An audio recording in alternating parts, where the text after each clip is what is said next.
ಅಕಸ್ಮಾತ್ ನಿಮಗೆ ಸ್ಯಾಂಡಲ್ವುಡಲ್ಲಿ ಏನಾದರೂ ಆಫರ್ ಬಂದರೆ ಯಾರ ಜೊತೆ ಮಾಡೋಕ್ಕೆ ಇಷ್ಟ ಸರ್ ನಿಮಗೆ? ಯಾವ ರೀತಿ ಪಾತ್ರ ಮಾಡೋಕ್ಕೆ ಇಷ್ಟ? ಯಾರ ಜೊತೆ ಮಾಡೋಕ್ಕೆ ತುಂಬ ಇಷ್ಟ ನಿಮಗೆ? ಯಾರು ಇಷ್ಟ ವರ್ತೂರ್ ಅವ್ರಿಗೆ? ಇಲ್ಲಿವರೆಗೂ ಹೇಳೇ ಇಲ್ಲ ಯಾರು ನಾನು ಅದೇ ಧ್ರುವ ಅಣ್ಣ ಮತ್ತು ಸುದೀಪ್ ಅಣ್ಣ ಹೌದು ಅವ್ರ ಜೊತೆ ಗೆಸ್ಟ್ ರೋಲ್ ಅಂತಂದರೆ ಅವ್ರ ಜೊತೆ ನೆನ್ನೆ ಪಾತ್ರ ಮಾಡೋಕ್ಕೆ ಇಲ್ಲ. ನಾನು ಸುದೀಪ್ ಅಣ್ಣನ ನಮ್ಮ ರೇಸ್ ಕರೆಸ್ತಾ ಇರೋ ಉದ್ದೇಶನೇ ಅದು. ಅವ್ರನ್ನ ಎಲ್ಲಿನೂ ರೈತರ ಪರ ಅನ್ನೋದು ನಾನು ಯಾವ ವೀಡಿಯೋನಲ್ಲೂ ನೋಡಿಲ್ಲ, ಯಾವ ಸೋಷಿಯಲ್ ಮೀಡಿಯಾನಲ್ಲೂ ನೋಡಿಲ್ಲ.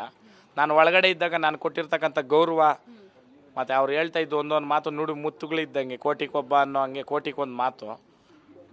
ಅವ್ರನ್ನ ಯಾಕೆ ನಮ್ಮ ರೈತರ ಪರ ಅವರ ಇಲ್ಲ ಅನ್ನೋದು ನಾವು ತಿಳಿಸೋಣ ಅಂದವಾಗ ನಾನು ರೇಸ್ ಬಾಣ ಅಂದಿದ ತಕ್ಷಣ ಒಂದೇ ಮಾತಲ್ಲಿ ಬರ್ತೀನಿ ಅಂದರು. ಯಾವಾಗ ಅಂದರು, ಡೇಟ್ ಕೇಳಿದ್ರು.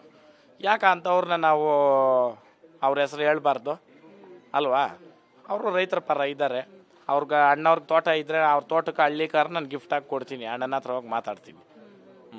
ಸರ್ ನಿಮ್ಮ ಮನೇಲಿದ್ದಾಗ ಎಲ್ಲರೂ ಫಸ್ಟಲ್ಲಿ ಪ್ರೊಡ್ಯೂಸರ್ ಅಂತ ಇದ್ರು. ನಮ್ಮಲ್ಲೆಲ್ಲ ಸಿನಿಮಾ ಇಂಡಸ್ಟ್ರಿಯಲ್ಲಿ ಪ್ರೊಡ್ಯೂಸರ್ ನಿಮ್ಮ ಥರನೇ ಇರ್ತಾರೆ, ದೊಡ್ಡ ದೊಡ್ಡ ಸರ್ ಹಾಕ್ಕೊಂಡು ಏನಾದರೂ. ಸೊ ಏನಾದರೂ ಸಿನಿಮಾ ಮಾಡೋ ಆಲೋಚನೆ, ಪ್ರೊಡ್ಯೂಸ್ ಮಾಡೋ ಆಲೋಚನೆ ಏನಾದರೂ ಇದೆಯಾ? ಬೆಂಕಿಯ ಬಲೆ 2 ಏನಾದರೂ ಮಾಡ್ತೀರಾ? ಇಲ್ಲ, ಪ್ರೊಡ್ಯೂಸ್ ಮಾಡಬೇಕು ಅಂತ ಐತೆ ಆಸೆ. ಬಟ್ ಈ ಸದ್ಯಕ್ಕೆ ಈ 2 ವರ್ಷ ಇಲ್ಲ.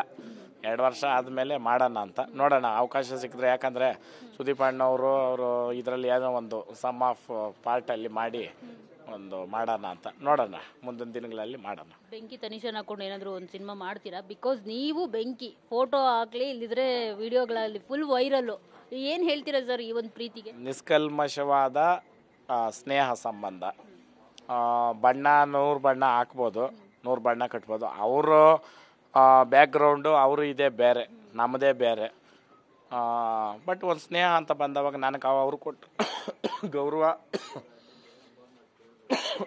ನಾನು ಅವ್ರು ಕೊಟ್ಟಿದ್ದು ಗೌರವ ಅದು ಗೊತ್ತಿಲ್ದಿರ ಬೆಳೆದಿದ್ದು.